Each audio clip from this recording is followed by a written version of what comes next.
सूर्यशौर्यमथेन्दुरिन्द्रपदवी सन्मङ्गलं मङ्गलम्। श्रीरामचन्द्रश्रितपारिजातः समस्तकल्याणगुणाभिरामः सीतामुखाम्भोरुहचञ्चरीको निरन्तरं मङ्गलमतनोतु। आपदामपहर्तारं दातारं सर्वसम्पदां लोकाभिरामं श्रीरामं మోక్షదంతం నమామ్యహం. నేటి కాలమాన విశేషాలను గమనిద్దాం. స్వస్తి శ్రీ చాంద్రమాన విజయనామ సంవత్సరం దక్షిణాయనం, కొన్ని పంచాంగాల్లో ఉత్తరాయణం, గ్రీష్మ ఋతువు, జ్యేష్ఠమాసం, కృష్ణపక్షం, బుధవారం. సూర్యోదయం 5:49 సూర్యాస్తమయం 6:50 తిథి ఏకాదశి రాత్రి 2:58 వరకు, నక్షత్రం భరణి రాత్రి 8:11 వరకు, వర్జం శేషవర్జంగా ఉదయం 6:03 వరకు, దుర్ముహూర్తం మధ్యాహ్నం 11:53 నుంచి 12:46 వరకు, అమృతకాలం మధ్యాహ్నం 2:53 నుంచి 4:39 వరకు, రాహుకాలం బుధవారం కాబట్టి మధ్యాహ్నం 12 నుంచి 1:30 వరకు. నేటి విశేషం సర్వేషాం యోగిని ఏకాదశి. అలాగే మతాంతరంలో కూర్మ జయంతి. కూర్మ అవతారాన్ని మనం పూజించడం ద్వారా, ప్రార్థించడం ద్వారా మనసుకు నిశ్చలత అలవాటవుతుంది. ఆ ఏకాగ్రత, అలాగే భగవంతుని యందు మనసు నిలబడడం, అటు ఇటు చాంచల్యం లేకుండా ఉండడం మొదలైనవి సిద్ధిస్తాయి. ఇక యోగిని ఏకాదశి నాడు మనం ఉపవాస దీక్ష ఆచరించడం ద్వారా ఆ దీక్ష ఎలా ఉంటుంది అంటే, దశమి నాడు రాత్రి పలహారం, ఏకాదశి నాడు రోజంతా పలహారం ఒకసారి, అలాగే రాత్రి వేళ జాగారం, రోజంతా మెడుకుగా ఉన్నంతసేపు మెడుకుగానే ఉండాలి.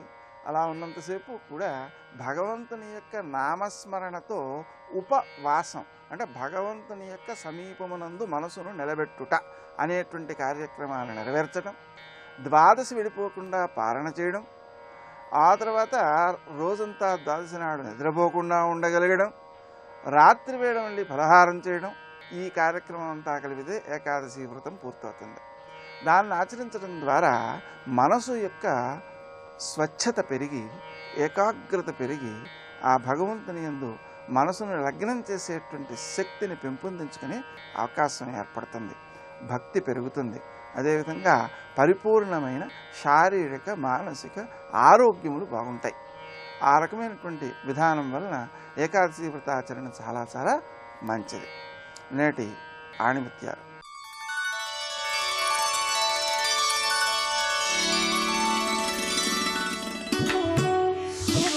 దేనినైతే స్మరిస్తూ ఉంటామో కొన్నాళ్లకు మనం అదే విధంగా మారుతాం.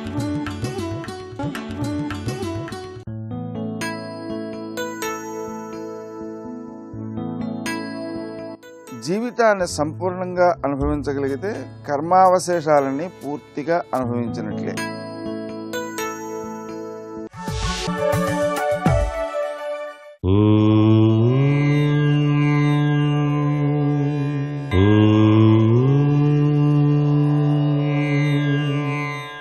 ఓం నమో నారాయణాయ. ఓం నమః శివాయ. శ్రీమాత్రే నమః.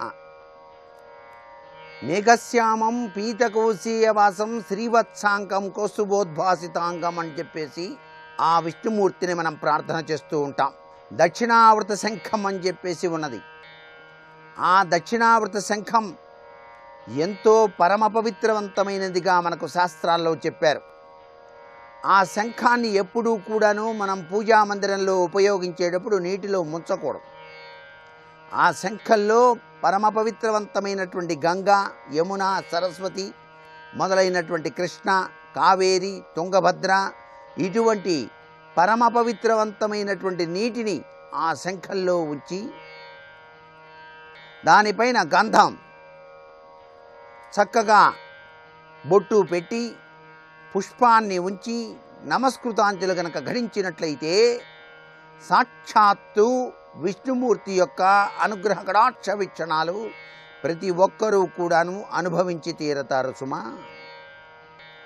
శంఖంలో ఉన్నటువంటి తీర్థాన్ని ఎవరైతే నిత్యం కూడాను స్వీకరిస్తారో వారికి సకల ఆరోగ్య ఐశ్వర్యాలు కూడాను సిద్ధిస్తాయి. అందుకే దేవాలయాల్ని దర్శించడానికి వెళ్ళినప్పుడు శంఖంతోనే తీర్థాన్ని ఇవ్వటం కూడా మనం చూస్తూనే ఉంటాం. అంతేకాకుండా భగవంతుని ముందు నైవేద్యాలు సమర్పించేటప్పుడు కూడా మనం గుర్తుపెట్టుకోవలసిన ముఖ్యమైనటువంటి విధి విధానం ఉంది. నైవేద్యం సమర్పించేటప్పుడు నేలపైన నలుచదరంగా చక్కగా నీటితో అలకాలి. అలా నీటితో తుడిచి నైవేద్యం చక్కటి అరటి ఆకులో ఉంచి చక్కగా ఆ దేవునికి కుడివైపున ఉంచి నైవేద్యం సమర్పించాలి సుమా. అలా గనక సమర్పించినట్లయితే సర్వాభీష్టములు కూడాను సిద్ధింపజేసుకోవడానికి ఆస్కారం ఉంటుంది. ఇది ప్రతి ఒక్కరూ తమ గృహాల్లో ఆచరించవలసినటువంటి విధి విధానంగా మన భారతీయ సంస్కృతి సంప్రదాయంలో అర్చనా రీతిలో చెప్పినటువంటి ముఖ్యమైనటువంటి సూత్రంగా ప్రతి ఒక్కరూ కూడా గ్రహించాలి సుమా. అంతేకాకుండా దేవతలకు 7, 5, 3 మార్లు నమస్కారం చేయాలి. నమస్కారం చేసేటప్పుడు కూడా సంస్కారవంతమైనటువంటి ప్రభావం కలిగి ఉండాలి. దేవతలందరికీ 7 సార్లు లేక 3 సార్లు అలా నమస్కారం చేయాలి. సాష్టాంగ నమస్కారం పురుషులు చేయాలి, స్త్రీలు మాత్రం వంగి నమస్కారం చేయాలి. ఇది చాలా విశిష్టవంతమైనటువంటి తత్వంగా గుర్తుపెట్టుకోవాలి. ఈ నమస్కారం చేసేటప్పుడు పంచభౌతికాత్మకమైనటువంటి తత్వం కూడా మిళితమై ఉంటుంది కాబట్టి అగ్ని, వాయువు, భూమి, నీరు, ఆకాశం 5 ఇక్కడే ఉంటాయి కాబట్టి ఆ నమస్కారంలో సంస్కారంతో స్వామిని అర్చిస్తే ఫలితం తప్పనిసరిగా తథ్యం. సర్వే జనా సుఖినో భవంతు.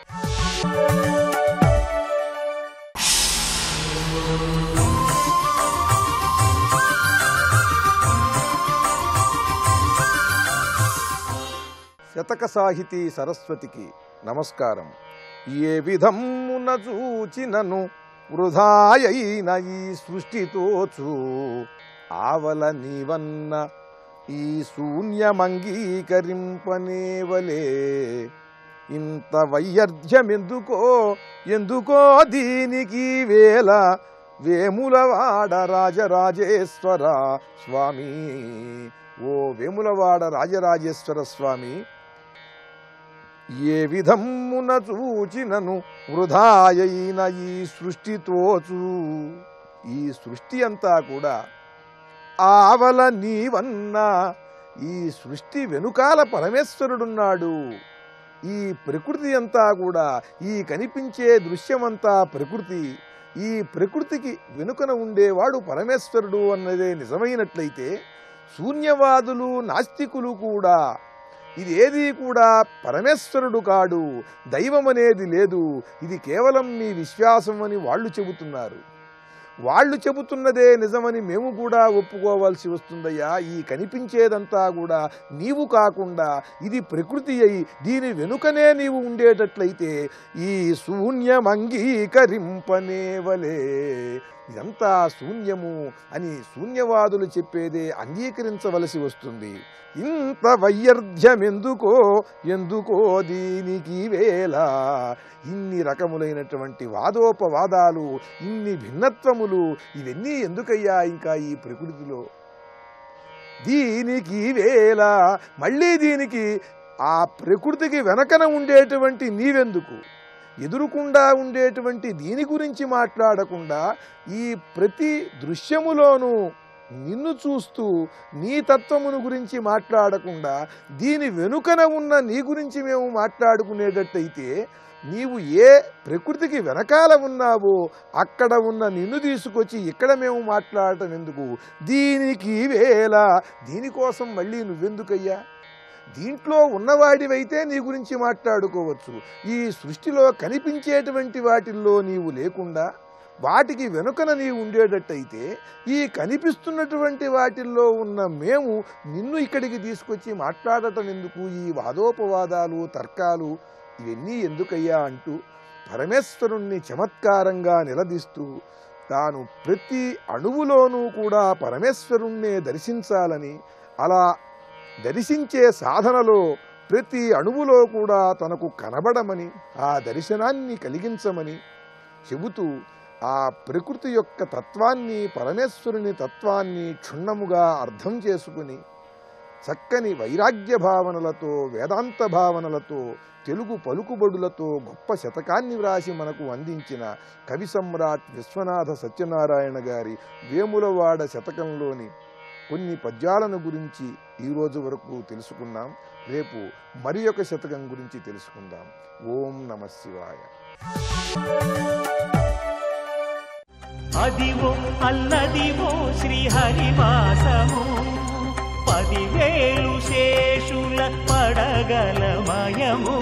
అదివో అల్లదివో శ్రీహరివాసము 10,000 శేషుల పడగలమయము.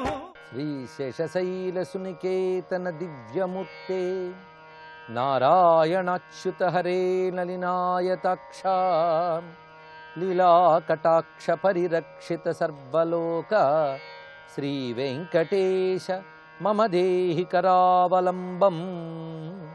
శ్రీ వెంకటేశ మమ దేహి కరావలంబం. శివాయ గురవే నమః. శ్రీమాత్రే నమః. శ్రీ విష్ణురూపాయ నమః శివాయ. శ్రీ శ్రీనివాస పరబ్రహ్మణే నమో నమః. వెంకటేశ మంత్రం యొక్క వైభవాన్ని అన్నమయ్య అన్ని మంత్రములు ఇందే ఆవహించను అనే కీర్తనలో అద్భుతంగా ఆవిష్కరించారు. అందులో చివరి వాక్యం నన్ను కావగలిగపో నాకు గురుడియ్యగాను వెన్నెల వంటిది శ్రీ వెంకటేశు మంత్రము. ఈ వెన్నెల వంటిది అని చెప్పడంలో అనేక భావాలున్నాయి. ఇందులో వెన్నెలకి ప్రియదర్శనము అనే లక్షణం ఉన్నది. అంటే ఎవరు వెన్నెల్ని చూసినా ఒక ప్రీతి భావం పొందుతారు. అంతేగాని నాకు పడదు అనేవాడు కానీ, నేను చూడలేనయ్యా బాబు అనేవాడు కానీ ఇంకోడు ఉండడు. ఆ వెన్నెల్ని చూసినప్పుడు ఎలాగైతే మానవుడు తృప్తి పొందుతారో ఈ వెంకటేశ మంత్రం అటువంటి తృప్తిని కలిగిస్తున్నది, సర్వజీవులకి తృప్తినిస్తున్నది. ఇదొక విశేషం. పైగా వెన్నెల్లో ఉన్న ప్రత్యేకత ఏంటంటే వెలుగు ఉంటుంది, చల్లదనం ఉంటుంది, అంటే రసత్వం ఉంటుంది. ఆ వెలుగు, ఆ రసత్వము ఈ రెండు దేనికి సంకేతం అంటే వెలుగు జ్ఞానానికి, ఆ రసత్వం ఆనందానికి సంకేతం. ఆ ప్రసన్నత, ఆనందం అనే భావము ఆ చల్లదనంలో కనిపిస్తుంది, జ్ఞానము ఆ వెలుగులో కనిపిస్తుంది. అలాగా వెన్నెల లాంటిది వెంకటేశ మంత్రము అంటే మనకు జ్ఞానం అనే వెలుగుని ఇస్తున్నది, ఆనందము శాంతి అనే ప్రసన్న భావాన్ని ఇస్తున్నది, రెండింటినీ కలిగిస్తుంది. ఒక్కొక్కప్పుడు మనకి ప్రసన్నత లభించవచ్చు, జ్ఞానం ఉండకపోవచ్చు, జ్ఞానం ఉండవచ్చు, ప్రసన్నత లేకపోవచ్చు. కానీ రెండు అంటే జ్ఞానము ఆనందము రెండూ కలిగించడమే ఆ బ్రహ్మీభూత స్థితి, బ్రహ్మజ్ఞానం యొక్క లక్షణం అది. అదే జ్ఞానానందమయం అనే భూమికనిస్తుంది కనుకనే వెన్నెల అనే మాట వేశారు ఇక్కడ. పైగా వెన్నెల ఆర్ద్ర గుణం కలిగినది, శాంతి గుణం కలిగినది. అదేవిధంగా ఇక్కడ ఆర్ద్రత, శాంతి వెంకటేశ మంత్రం వల్ల లభిస్తున్నది. పగలంతా ఎండతాపంతో ఉన్నటువంటి వాడు ఆ రాత్రిపూటకు నిండు పున్నమి వెన్నెల్ని చూసినప్పుడు ఎంత ఆనందిస్తాడో అలాగా ఇక్కడ వెంకటేశ మంత్రము అటువంటి సంసార తాపాన్ని పోగొట్టి చల్లదనాన్ని ఇచ్చే మంత్రం అని చెప్పడం కోసం వెన్నెల వంటిది అన్నారు. మరొక విశేషము ఈ వెన్నెల ఏమిటంటే యోగపరంగా చూస్తే సహస్రార కమలంలో ఉన్నటువంటి ఆ చంద్రబింబ రూపమైన స్థితి ఏదైతే ఉన్నదో దాని యొక్క రసానుభూతి వర్ణిస్తున్నది మనకి శ్రీ విద్య, కుండలిని విద్య, యోగ విద్య. దాన్ని పొందడమే యోగంలో పరమావధి. అది సాక్షాత్ ఆ పరబ్రహ్మ యొక్క తత్వం. అది అలాంటి యోగంలో సహస్రార కమలానికి చేరినప్పుడు లభించే ఆ దివ్యమైన ఆనంద స్థితిని వర్ణించడమే వెన్నెల వంటిది శ్రీ వెంకటేశ మంత్రము అనే మాటలో ఉన్నది. మొత్తానికి అన్ని మంత్రములు ఇంది ఆవహించను. వెంకటేశుడు సర్వావతారముల రూపమతడు, సర్వదేవతల యొక్క రూపమతడు. అందుకే ఏ అవతారం పూర్తయినా అవతారం పరంధామానికి వెళుతూ ఒక తేజస్సుతో ఆ తిరుమల యందు ఉంటుంది అంటారు. అలాగే సర్వావతారముల రూపము. అందుకే వెంకటేశ్వరుని రాముడిగాను, కృష్ణుడిగాను, ఇటువైపు నృసింహస్వామిగాను దర్శించడం అనేది పురాణముల యందే కనబడుతున్నది. ఆ సంప్రదాయాన్ని అన్నమయ్య చాలా గట్టిగా అనుసంధానం చేసుకుని అనుష్ఠానం చేసి సిద్ధి పొందాడు. ఇలాగా వెంకటేశ మంత్రం యొక్క వైభవాన్ని చెప్తూ నామమే మంత్రమవుతుంది, ఇదొక ప్రత్యేకత ఇక్కడ. అంతేగాని కేవలం నామం చేసుకుంటే తరించిపోతామా అంటే సందేహం లేదు. నామస్మరణాద్ అన్యోపాయం నహి పశ్యామో భవతరణి అన్నారు పెద్దవాళ్ళు. అందుకని నామమే మంత్రమవుతుంది కనుకనే అన్నమయ్య అంటాడు చాలాదా హరినామ సౌఖ్యామృతము తమకు. ఇప్పుడు ఇక్కడ నుంచి ఆ నామమహిమని చెప్పేటువంటి కీర్తన. భక్తిలో నామమహిమకి చాలా ప్రాధాన్యం ఉంది. భగవంతుడి పేరుని నిరంతరం అనుకోవడం అదే రక్షిస్తుంది. నామాన్ని మననం చేసేవాడిని రక్షిస్తుంది కనుక మననం చేసేవాడిని రక్షించేదే మంత్రము. మననాత్రాయితే ఇది మంత్రం. అందుకని నామం నిరంతరం మననం చేస్తే అది రక్షిస్తుంది కనుక నామమే మంత్రం. అయితే బీజాక్షరాదులతో కూడిన మంత్రాలకి ఉపదేశాలు, నియమాలు, అధికారాలు చాలా ఉన్నాయి. కానీ నామానికి ఆ బాధ లేదు. కనుకనే ఒక విధంగా మంత్రం కంటే నామం ఇంకా గొప్పది. అంత ఆయాసపడితే లభించే ఫలం మంత్రం ఇస్తున్నది, అంత ఆయాసం లేకుండానే అంతటి ఫలం నామం ఇస్తున్నది. అందుకే నామస్మరణకి నియమం లేదు, సమయం లేదు. అందుకే నామ్నామకారి బహుదా నిజ సర్వశక్తి తత్రార్పిత నియమిత స్మరణే నకాల ఏతాదృశీ తవ కృపా భగవన్ మమాపి దుర్దైవ మీదృశమిహాజని నానురాగా అంటారు చైతన్య మహాప్రభు. దీని అర్థం ఏంటంటే, భగవానుడా నువ్వు దయతో ఎన్నో నామాలు ఏర్పాటు చేశావు. నీవి ఆయన నామాలు ఆయనే ఏర్పాటు చేశాడు, మనం తయారు చేయలేదు. ఎందుకంటే ఆయన రూపమైన వేదముల యందే ఆయన నామాలు కనబడుతున్నాయి. అందుకే ఋషిభి పరిగీతాని తాని వక్ష్యామి భూతయే అంటాడు భీష్మ పితామహుడు విష్ణునామాల గురించి చెప్తూ. ఋషిభి అంటే వేదమంత్రముల చేత గానము చేయబడినవి. వేదమంత్రములు ఏమిటి? నారాయణ యొక్క శబ్దరూపములే. అది ఎవరు తయారు చేసినవి కావు, అపౌరుషేయములవి. అందుకే నారాయణ శబ్దరూపములైన వేదముల యందే నారాయణ నామములు దొరుకుతూ ఉన్నాయి. ఆ దివ్య నామములు ఆయన స్వరూపములే. అందుకే తానే తన నామములు సృష్టించి ఆ సృష్టించిన నామములో తన సర్వశక్తులు పెట్టేట. అందుకు ఏ నామం మనం పట్టుకున్నా సర్వశక్తుల్ని పొందవచ్చు. కానీ నువ్వు ఎంతో దయతో ఏ నియమము లేకుండా జపించవచ్చు, తరించిపోవచ్చు అని ఎన్నో నామాలు ఏర్పరిచి ఆ నామాల్లో ఎంత శక్తిని పెట్టో అంతటి దయ నీది. కానీ మా దౌర్భాగ్యం ఎంతటిదంటే నువ్వు ఎంతో దయతో ఇచ్చే నామాల్ని మేము కొంత కూడా తలంచకుండా పతనమైపోతున్నాం స్వామి అన్నాడు. అందుకే చాలా సులభముగా జపించి తరించిపోయే అవకాశం నామజపంలో ఉంది. అందుకే వెక్కసము నీనామము వెల సులభము ఫలమధికము అన్నాడు. వెల సులభము ఫలమధికము. తక్కువ వెలకి ఎక్కువ ఫలం వస్తుందండి, ఎవరికి అక్కర్లేదండి. వెంకటేశ నామం వెల సులభంట. అంటే మనం ఖర్చు చేయాల్సింది చాలా తక్కువే. నోటితో ఒకసారి అంటే చాలు, మేము కొనాలా పెట్టాలా వెంకటేశ అని భగవంతుడి నోటితో ఆయన పేరే అంటే చాలు, ఎంత తరించిపోవచ్చో. అందుకు వెల సులభము ఫలమధికము. ఆ మాత్రం నోటితో అంటే ఎంతో పొందవచ్చని అన్నమయ్య మరొక కీర్తనలో చెప్తాడు. అందుకు నామ మహిమ చాలా విశేషంగా అనేక కీర్తనలతో బోధించాడు. అందుకే ఎప్పుడైనా సరే భగవద్భక్తిలో నామానికి చాలా ప్రాధాన్యం ఉన్నది. ఈ ప్రాధాన్యం వేదకాలంలోనే మనకు కనబడుతుంది. వేదముల యందు అనేకములైన మంత్రములు ఉన్నాయి నామ యొక్క ప్రాధాన్యాన్ని చెప్తూ. అది చెప్పేటప్పుడు మహజ్జశోయస్య నామ అనిత్యాది మంత్రములు కనబడతాయి. అలా ఒక్కొక్క నామము అనగా భగవంతుని తెలియజేసే శబ్దము ఎంతో శక్తి కలిగి ఉన్నది. అలాంటి శక్తి కలిగిన మంత్రము ఏ ఒక్కటి లభించినా చాలు అంటారు. చాలదా హరినామ సౌక్షామృతము తమకు, చాలదా హితవైన చెవులెల్ల నొసగ. ఆ తమకు అన్నప్పుడు ఒక సమూహాన్ని ఉద్దేశించి చెప్తున్న మాట. సర్వజనులకి భాగవతాచార్యుడు బోధిస్తున్న ఉపదేశం ఇది. అందుకు చాలదా హరినామ సౌక్షామృతము తమకు. మీకు ఇది చాలదా హరినామ సౌక్షామృతం? ఇది చాలయ్యా, ఎందుకు అనవసరంగా ఆయాసపడతారు? హరినామ సౌక్ష అమృతం. ఈ మాట చెప్పేటప్పుడు సౌక్షం అంటేనే ఆనందం, అది అమృతము. ఆనందము అమృత స్వరూపమైనది అనగా శాశ్వతమైనది, అఖండమైనది. అలాంటి హరినామం అనే సౌక్షామృతం చాలదా? ఈ చాలదా అనే ప్రశ్నలోనే చాలు అనే సమాధానం ఉన్నది. అలమలం, అది సంపూర్ణం అని చెప్పడమే చాలు అనే మాటకు అర్థం. అది సంపూర్ణం, అది సమగ్రం. హరినామం ఒక సౌక్షామృతం. అందుకే నామం చెయ్యగా చెయ్యగా చెయ్యగా నామం మీద అనురాగం ఏర్పడుతుంది. అనురాగం ఏర్పడి నామం చేస్తూ ఉంటే అఖండ ఆనందం లభిస్తుంది. మొట్టమొదటి దశలో భగవన్నామ అనండరా అంటే ఏదో పుణ్యం వస్తుందని అంటాం. కానీ అది అనడం మొదలుపెట్టాక మనలో ఒక్కొక్క పాపం పోయి అప్పుడు భగవన్నామాన్ని చాలా ప్రేమగా అంటాం. అందుకే ప్రేమ ముప్పిరుగుని వేళ నామము పలికేవారు ఎందరో మహానుభావులు అంటారు త్యాగరాజ స్వామి వారు. అందుకే ప్రేమతో భగవన్నామాన్ని అనాలి. ప్రేమ్సే బోలో అనే ఉత్తరాదిలో ఒక మాట ఉన్నది, ప్రేమతో భగవన్నామాన్ని అనాలి. అలా అన్నప్పుడు ఆ నామం అంటూ ఉంటేనే ఆనందం. అటువంటి వాడు ఆపమన్నా ఆపడు, నిరంతరం ఆ నామాన్నే అంటూ ఉంటాడు. సాధారణంగా ప్రేమావస్థలో ఉన్నప్పుడు ఆ ప్రేయసీ ప్రియులు ఒకరి పేరు ఒకరు చాలా ప్రేమగా మనస్సులో అనుకుంటూ ఉండడం, రాసుకుంటూ ఉండడం కూడా కనబడుతుంది. ఒక దానిపై ప్రీతి ఏర్పడినప్పుడు దానికి సంబంధించిన నామము, రూపము, గుణము ఇవి మనస్సుకు ఆ మాత్రం తాకితే చాలా ఆనందం కలుగుతుంది. అలాగే భగవతత్వంపై ప్రీతి ఉన్నవాడు ఆ నామాన్ని పరమ ప్రేమగా అంటాడు. అయితే మనం మునుపు చెప్పుకున్న ప్రేయసీ ప్రియులవి విషయానందాలు, ఇది విష్ణువానందము. విషయానందం భ్రాంతి, విష్ణువానందం శాంతి. విషయానందం ఇవాళ ఉండి రేపు పోతుంది, విష్ణువానందం శాశ్వతంగా ఉంటుంది. అందుకే అది సౌఖ్య అమృతమది, అమృతముది.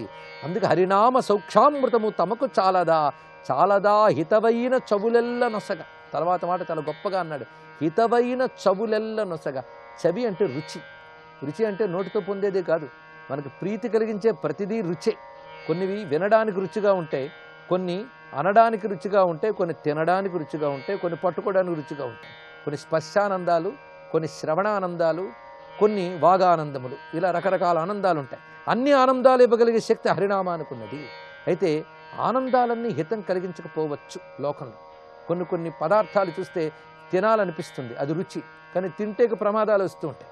కనుకనే రుచి కలిగినవన్నీ హితం కలిగించవు, హితం కలిగించేవన్నీ రుచిగా ఉండవు, అదొక ప్రమాదం.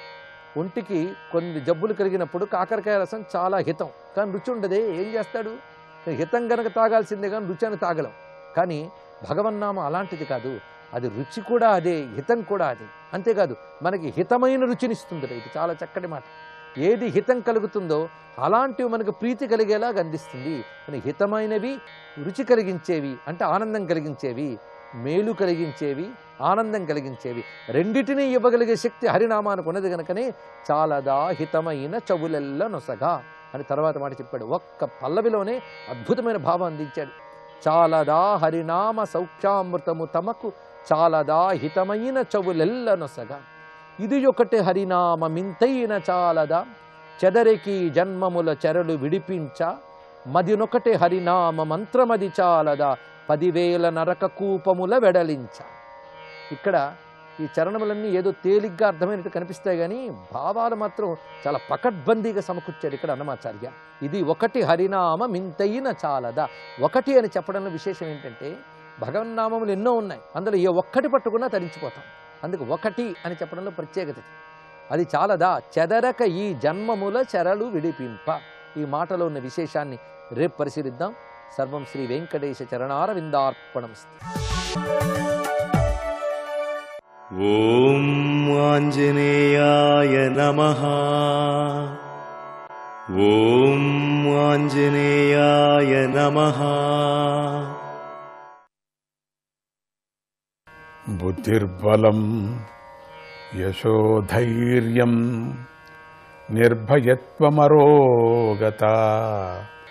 బుద్ధిర్బలం యశోధైర్యం నిర్భయత్వమరోగత. అజాడ్యం వాక్పటుత్వం చ, అజాడ్యం వాక్పటుత్వం చ, హనుమత్ స్మరణాద్ భవేత్. హనుమత్ స్మరణాద్ భవేత్. హనుమత్ స్మరణాద్ భవేత్. బుద్ధి, బలము, కీర్తి, ధైర్యము, భయం లేకుండా ఉండటం, రోగం లేకుండా ఉండటం, జడబుద్ధి లేకుండా ఉండటం, బాగా మాట్లాడగలటం అనేవి హనుమంతుడి యొక్క స్మరణ వల్ల లభిస్తాయి. ఇవి మనకి ఇది ఉండాలి ప్రపంచంలో. అందుకని హనుమంతుడిని భజించండి, ఇవన్నీ కలుగుతాయి మనకు. ఇవన్నీ కూడా హనుమంతుడు ఇస్తారు మనకు. ఇది హనుమంతుడు అన్ని స్తోత్రాల్లోకి చాలా ప్రసిద్ధమైనటువంటి స్తోత్రం. దీనిని వృక్షరజసుడు చెప్పాడు అని చెప్తారు. ఎన్ని మాటలు చెప్పుకున్నా మనకు ఇదొక తపస్సు, మనకు చాలు. కనుక ఆయనకు మనం ఎప్పటికీ రుణపడి ఉండాలి. ఇవి అష్టసిద్ధులు అని చెప్పారు. వృక్షరజసుడు వానరులకు చక్రవర్తి, వాలి సుగ్రీవులను పెంచి పెద్ద చేసినటువంటి తండ్రి. ఆయన ఆంజనేయ స్వామి బాల్యాన్ని కూడా చూశాడు. అది ఎంత అదృష్టమో ఆయనకు. ఈ అద్భుత బాలుడు అష్టసిద్ధులు గలవాడు అని చిన్నప్పుడే గ్రహించాడు. స్వామి ప్రదర్శించినటువంటి అష్టసిద్ధుల్లో అంతర్లీనంగా మంచి ఉపదేశం కూడా ఉన్నది కదా, అది జ్ఞాపకం పెట్టుకోవాలి మనమంతా కూడా. వృక్షరజసుడి తరువాత వాలి వానర రాజ్యానికి చక్రవర్తి అయ్యాడు. ఆంజనేయ స్వామి యొక్క బుద్ధి, కుశలత, మేధాను గ్రహించినటువంటి వాలి సుగ్రీవులు హనుమంతుడిని మంత్రి చేసుకున్నారు. వాలి సుగ్రీవులకు విరోధం వచ్చినప్పుడు హనుమంతుడు ధర్మాత్ముడైనటువంటి సుగ్రీవుడి పక్షాన నిలిచి తన బుద్ధి బలంతో అడుగడుగునా కాపాడాడు అని చెప్పారు. ఆ సమయంలో బలమైన వాటితోటి చేరుకోలేదు. ధర్మం ఎక్కడుందో అక్కడ చేరుకున్నాడు. అధర్మం ఎక్కడుందో వాడు బలమైనా కూడా పెద్దవాడైనా కూడా వదిలిపారేశాడు. అక్కర్లేదు, నాకు ధర్మము సత్యము ఎక్కడుందో అక్కడ మాత్రం చేరుతానన్నాడు. తన యొక్క బుద్ధి బలంతో ధర్మాన్ని రక్షించాడు. అక్కడ ఆ వాలి సందర్భంలో కూడా ఆ హనుమంతుడిని వాలి కూడా స్తుతించారని చెప్తారు వెళ్ళిపోయేటప్పుడు కూడా. మేము ఎంత భాగ్యం చేసుకున్నాడో, ఇంత మంచి ఒక సేవకుడు నీ దగ్గర ఉన్నారు, నీ మంత్రి ఉన్నాడు అని చెప్తారు.